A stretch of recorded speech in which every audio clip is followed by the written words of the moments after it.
Hey everybody, welcome back to Creating Scenery for Microsoft Flight Simulator. Today I'm going to show you another add-on. It's not new, it's been around for a while, but you may not be familiar with it, and some of you I know probably are and probably use it. It's a great add-on for doing some things, and I'm gonna kind of give you an overview on this video. And then subsequent videos will concentrate a little bit more detailed on some of the things that you can do with it. Okay, so I am in Blender 3.3.5. All right, and the name of the add-on is BagaPie. Okay, in order to get BagaPie, it is a free add-on. If you go to their Gumroad page, okay, abaga.gumroad.com, and download this, you can get it for free by entering a 0 in the fair price. But I recommend that you give the developer some love because, you know, they need the support. So I've already purchased it, so that's why I have a purchase again on here. But if you put a dollar amount of any kind and send them some love, all right. Once you download it, it's a zip. Okay. However, one thing I need to tell you is if you do purchase it, once you follow the links to get to the version that you want, you're going to see next to it, you're going to see the version, and then you're going to see what version of Blender that goes to. Okay, so make sure that you download the Blender, the version for the Blender version that you're using. Okay, I'm using 3.3.5, so I'm using BagaPie version 6, which is it's compatible. I haven't moved up my Blender yet. I'm making sure all bugs go away before I commit myself to that. Make sure that the Asobo exporter works for it and all that kind of stuff. But anyway, you can get this at their Gumroad page, or you can download it from the blendermarket.com. All right. And again, just like any other add-on, is you're going to go to Edit, you're going to go to Preferences, and once you download the zip file, you'll go to Install, you'll go to the location where that zip file is, select the zip file, hit Install, and it will add it to Blender. And then you're going to check mark the Enable box. Okay? If you have done all of that correctly, you will get over here a tab for the BagaPie modifiers. All right. Now, if you go to the tab, it doesn't really show you anything because we haven't done anything. All right. But if you want, first of all, make sure you have this BagaPie tab to let you know that you've installed it correctly. To get to the BagaPie data or the information or the context, you're going to hit J. And that's going to bring up the context menu. By default, you'll get a lot of grayed out stuff, and anything that's white, okay, you can use right off the bat without adding an object to your project. So for instance, if I wanted a column, I simply click column and I get a column. Okay, and the information about this column is going to show up in the modifier tab, okay, over here. So we have the column, and right now I don't have a material assigned to it. We're going to talk about that in other videos. All right, the height, like if I wanted it 3 meters, okay, I type in 3 meters. The width is 0.2 meters, all right. And the depth is 0.2 meters. So I have a 2.2 meter square with a 3 meter height to it. All right.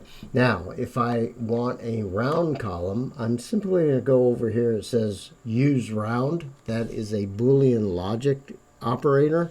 Okay. 1 is true, 0 is false.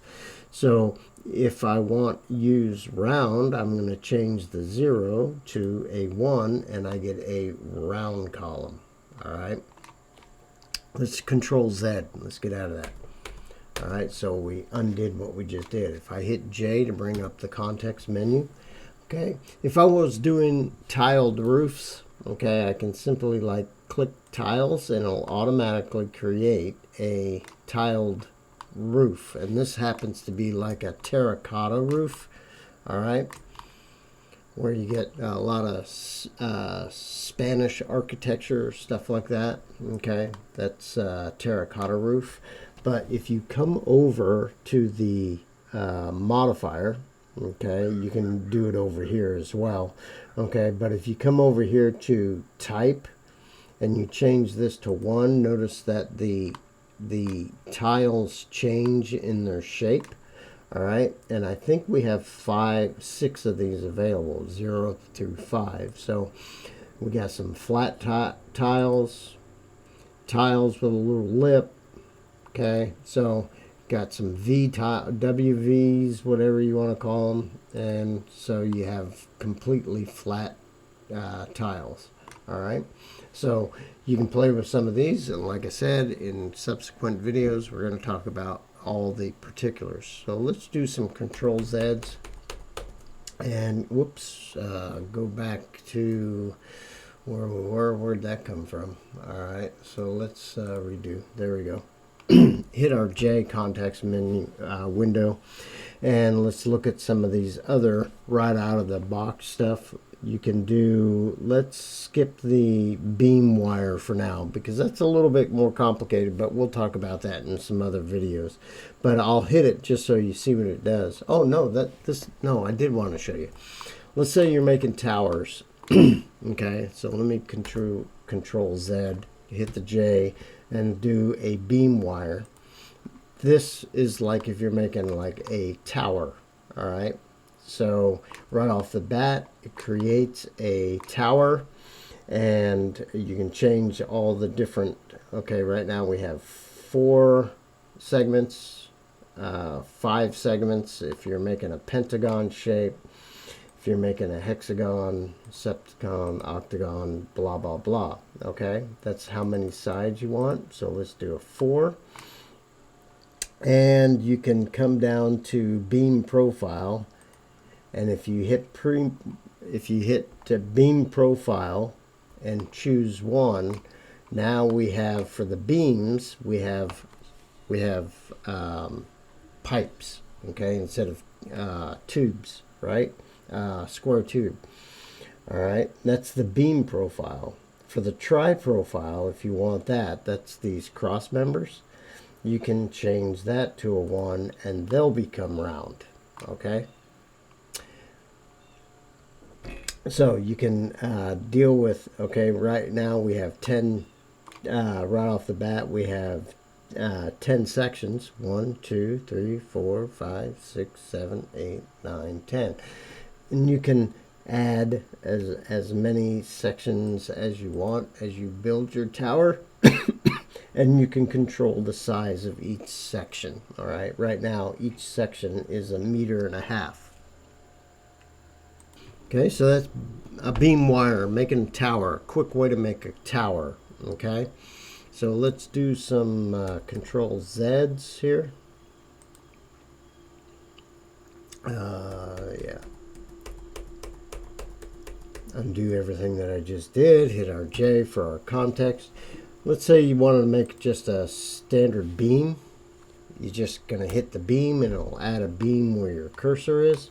And you can change what kind of beam it is, okay, or the size of that I-beam. All right, do you want it beveled? Do you not want it beveled? Okay, add some beveling there. And you can change its thickness. So this is creating an I-beam. All right, and so you can do that. Now remember, the extra objects,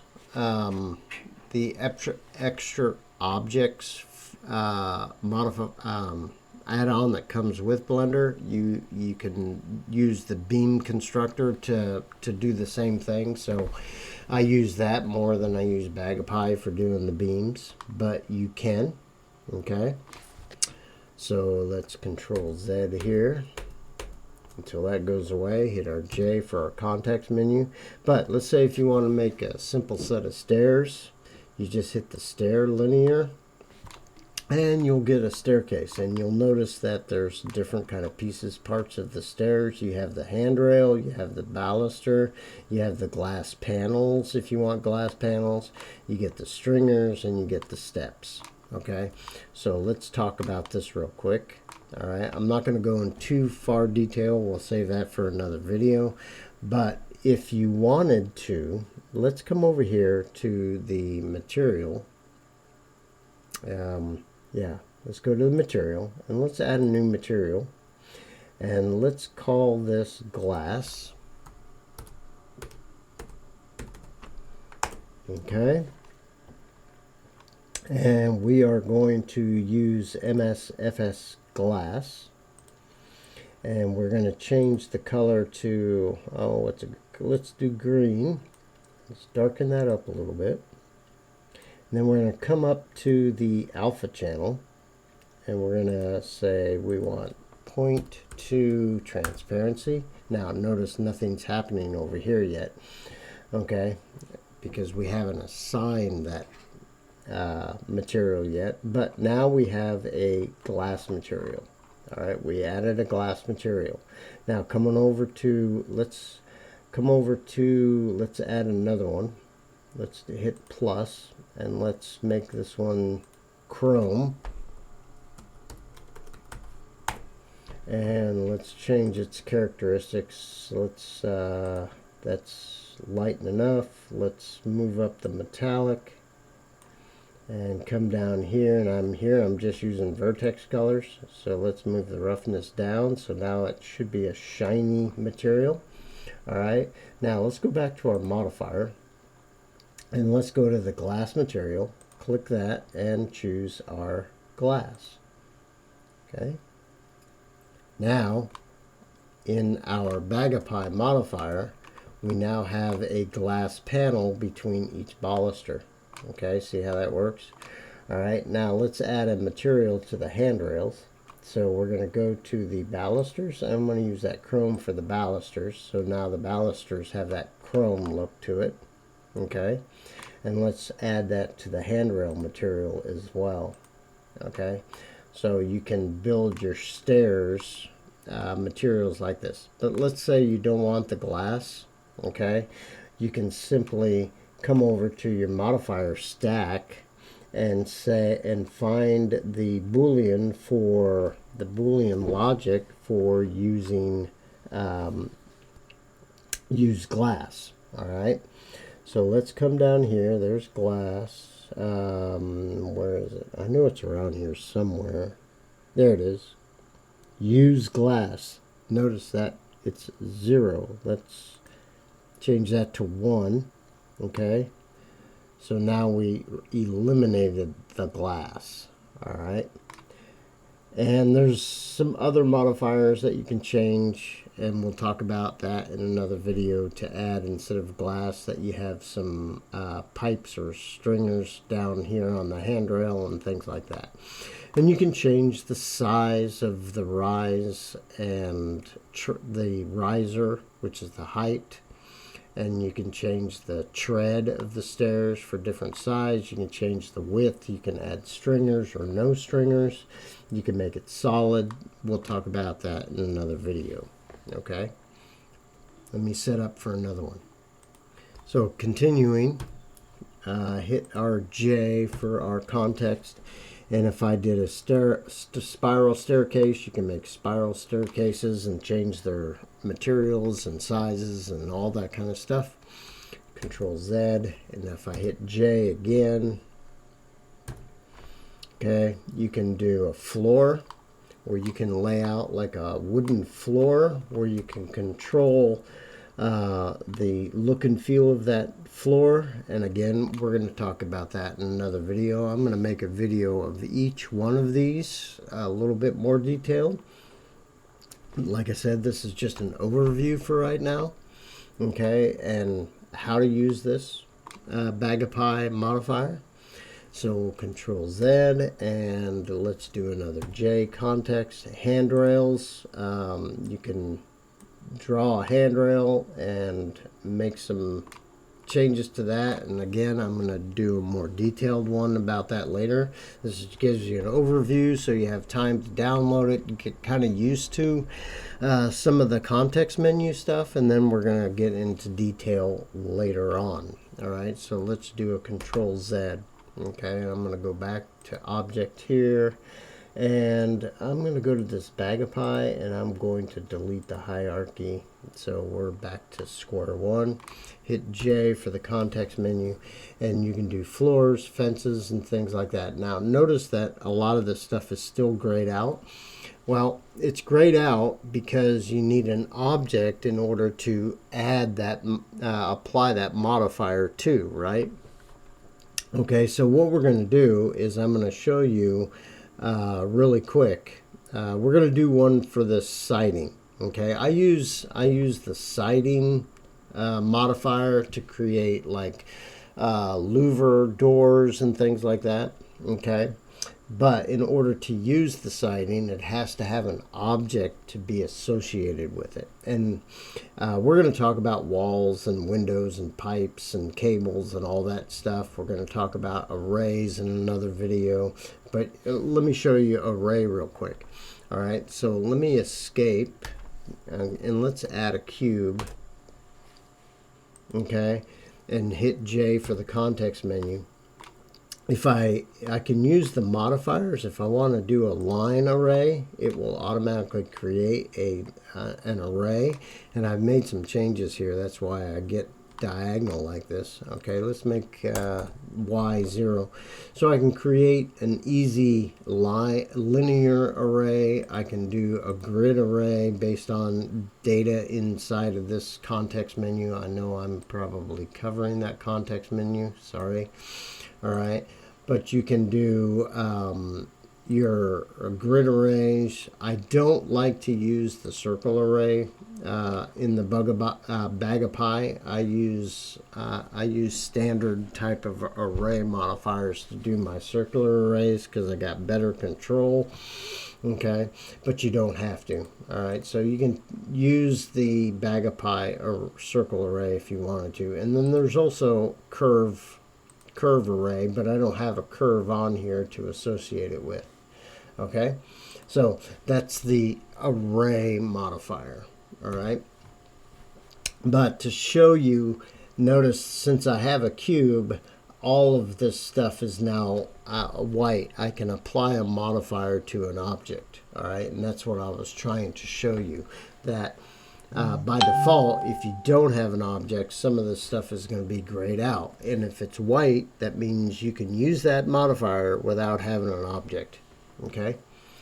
So we're going to talk about BagaPie modifier in the next upcoming videos, so you can learn have another toolbox to add objects to your models that you're creating for Microsoft Flight Simulator. Anyway, this is just an overview for right now. I want you to get the BagaPie modifier, get it installed in Blender. In the next video, we're going to concentrate on a little bit detailed on some of the stuff in the architectural. Okay, we won't worry about displacement or scatter for now.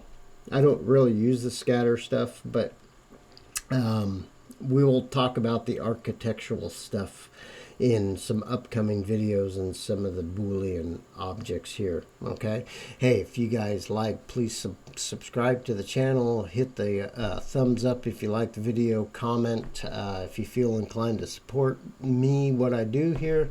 buymeacoffee.com/myphysicalworld. I do accept donations. But I will see you guys on the next video when we talk a little bit more in depth in some of this architectural stuff in the BagaPie modifiers. We will see you guys on the next video. See you later.